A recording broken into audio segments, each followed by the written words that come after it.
Gala panaita din nga bahina ato nga makauban ang mga delegates no sa pagpaygayon sa 18th Mindanao Sulu Pastoral Conference ng bahina nga gipaygayon sa Diocese of Iligan. At magkauban gikan sa Diocese of Dipolog Monsignor Isagani Usol ining bahina Monsignor may adlaw. Mayong adlaw kanimo.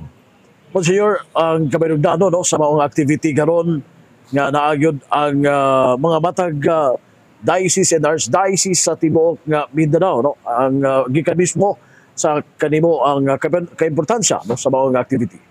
Kini nga buhat dili lang ang diocese appeal pud nato atong i-recognize ang mga vicariate of Hulo and also mga itawag nato nga prelatures.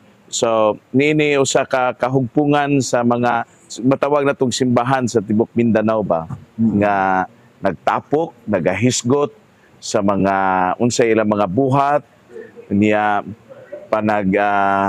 paminaway sa matag usa unsaon gyud ang focus sa new evangelization nga usa ka misyon, usa ka simbahan nga Mindanao nga diin hagit gyud nga ang evangelization mapadayon gikan sa una hantod sa atong panahon. Mura po ni siya og hatag og inspiration. Dunay obispo, dunay mga pari, gali ang mga pari nga gipili niini katong nay mga key roles sa diocese, dili lang ang tanang pari. Ug usab ang mga laigo, combination of bishops, priests and lay people. I see. So, daghang challenges, no? Ang ibaghisgotan, no? Gikan sa youth, sa peace and order, sa mga matag dioceses, and ingon sa mga prelatura, ubab pa, no? O giunsa nga mahimong sentro, no? Si Kristo diya sa katiligdan. Ang dagan gyud sa mao nga panagtapok dunay input, dayon pagkahuman dunay sharing sa mga tao, unya giunsa pud nila ug unsaon pa especially sa mga batan-on unsaon nga ang kapanahunan sa una lahi karon na po sa digital unsaon man pagsabay nini kapanahunan nga bisan ng mga batan-on masangyawan niining kitawag nato nga digital world. So ang panagtapok yun mao ang tinabangay unsaon nga kini nga mga buhat nga mga challenges pero sa katapusan lisod gyud. Doon na gyud kalisod mi ug unsaon man nato dunay kalisod pero ang pagpahinumdom at the end of the day gauna man ang Ginoo diha and this is not our mission. It is the mission of Christ. Matod pa sa usa sa mga speakers sa mo dinhi sa una pa siya aning new evangelization. Unya baga pa ang buhok karon na upaw na siya. Sa ato pa di ay ang buhat di ay sa evangelization sa una pa hangtod karon ug magpadayon. Kumbaga dili nato ni mahuman ba? Kaya ang trabaho may mahuman nato kung si Bishop Joe Magiran pa kung kani nga bishop, we cannot finish the work. It is the work finishes us. Pero unsay atong gibuhat sa atong panahon mo ning MSPC 18 dinhi sa Iligan unsaon na pud pag-apply niini ang tanan karon nagama matag statement unsaon pag-apply ning mga pastoral nato nga mga buhat ngadto sa nagkalain-lain nga mga simbahan o gitawag diocese. So wala may time frame gisgutan Father o kanus siya nga makita nga kining mo ni bunga no sa pag nga na-apply na sa matag diocese or prelatura. Okay, ang time frame ani gyud every 3 years man gud ang iyaang kuan kanang panagtapok sa MSPC. So unsay resulta karon paningkamutan in after 3 years i-evaluate nya unsa na pud ang mga hagit na pud after 3 years. Kung nagpadayon ba kining hagit gikan sa MSPC 1 hangtod sa MSPC 18. Una nga kung unsa man ang mga hagit nagpadayon gyud na siya pero time frame siguro mahumanin ning tanang buhat. Nigbalik yun sa Ginoo ug mahuman na gining tanan pero ang time frame kanang every 3 years i-evaluate kung doon na ba'y mga kalambuan unsay mga kalisdanan o unsa na po'y mutumaw nga mga gitawag natong issues diha sa kapangalagaran sa nagkalain-lain nga lokal nga simbahan or mga diocese, archdiocese, cleritures, and vicariate. Okay, so dili lang sa inisgutanan sa mga batanon, sa mga new generations karon, Monsignor, no? And lakip na sa inter-religious dialogue, no? And sa Diocese of Dipolog, no? Di man gyud ingong dagang like ang mayon sila inter-religious dialogue Christian-Muslim, di ba? But sa Diocese of Dipolog, Sa Diocese of Dipolog, where I belong, doon na po may mga areas nga mga Muslims. Okay. Dito na tumoy dapit sa Zamboanga, sa Syukon, Baligian. Nagyon ang pagpaningkamot nga kanang to live with them. No? Dili maayo ang kanang pakig-away o kisay sakto o kisay sundon, kundi gitawag nga ang pagpuyo kanang nga to live harmony with respect sa matag usa. Kay dili lang man ang Muslim may nakuadebro na focus man gud nato ang mga Muslim ba na may mga subhano sad. So mo na nga Christians and lumad ang Muslim, pero ang nindot gani pod kaning interreligious kung mata ecumenism ba, kita mga Christian magaway po tayo noon. Mituutan ni Kristo nagaway-away na noon. Muna nga kita naman nooy imbis mo reach out nga to sa uban, kiring Kristiyano away-away naman hinoon mong angay po nang may tutukan kay mura maog mabungkag ta sa tong kagalingon ra nga panimalay. So importante yung kayo siya, no? Ang sa ecumenism, no? Inter-religious dialogue in sa matag komunidad, sa matag diocese and archdiocese. Importante kaayo yun na kay ang ecumenism, that's among Christians, believers. Ang interreligious dialogue among Christians, Hindus, Muslims, so matay Hindu sa tua o Taoism, ang atua diri, ang ato naki-dialogue nato ang mga Muslims. Pero importante i-focus po ng ecumenism kay karon mo raog sa social media mag-awayanay man ta. Nya usara ta ka pamilya katawan ta sa lain nga wala mo tuo ni Kristo. Okay. So the rest nga gisgutan karon sugod sa sense sa pagsugod sa bawang 18th MSPC, Monsignor, dalon no sa mga matag mga obispo, sa mga kaparian nga nagatambong karon diya sa mga matag parokya aron may sigutan usab kini. Diha gyud ang dako nga challenge ka human ini karon nga mga sharing, human ani nga statement karon kakamulo ang mga bishops, mga lay pag formulate sa statements dadton man dito sa diocese, dadton man ni simbahan, mag-convene man ang mga diocese unsaon nga kining na nakuan karon sa MSPC ika-18 muhaom ngadto sa nakalain nga mga panginahanglan. So dito ang challenge kay dito man gyud sa grassroots, dito man gyud ni siya i-apply unya diha man ang lisod nga challenge sa dayon, pinansyal, kanang gitawag nato nga stable ba ang peace and order ug ang mga tao ba andam ba nga mudawat niini. So daghang kayong mga tan-awon at least nga nagatapo karon makagamag statement dayon dito na dayon ni-apply sa nakalain-lain nga mga kasimbahanan.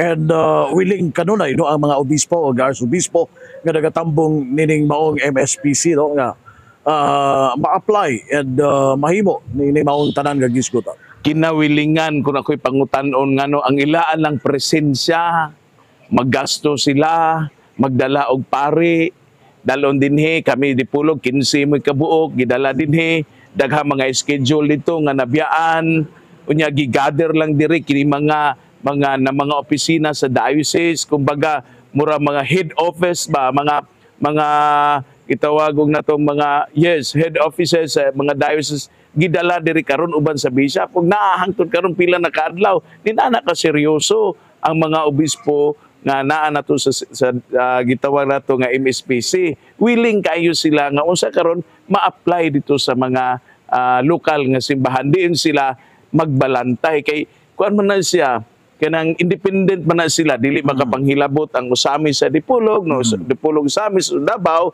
pero nag-convince sila dinhi karon aron nga ila ang madala unsay i-apply for the salvation of souls. Kana ra magyud nga maluwas kitang tanan ba? Okay, Monsignor, usa sa mga gisgutan usab no about sa ecology no. Ang kaimportansya diha sa pag-atiman labi na sa kinaiyahan sa Diocese of Dipolog, kamusta ba no, and the way nga ang gihimo sa simbahan in terms sa pagpanalipod sa kinaiyahan.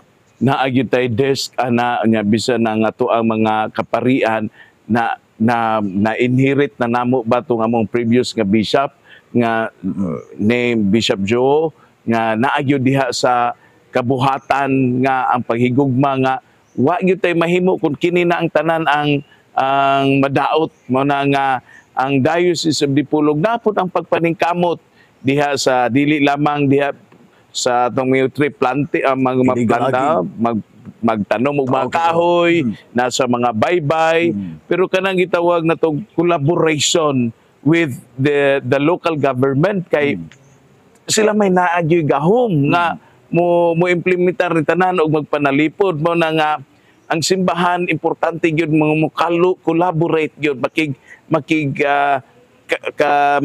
trabaho, makiguban gyud sa local government. Dili kontrahon ba? Kung dili unsa may atong matabang ani aron to protect our environment, dili lang ang personal gain. Okay, so may nugdanon day nga dunay gyud paglambigitay sa pangagamhanan o sa simbahan no in terms sa pagpanalipod sa kinaiyahan or sa atong ecology.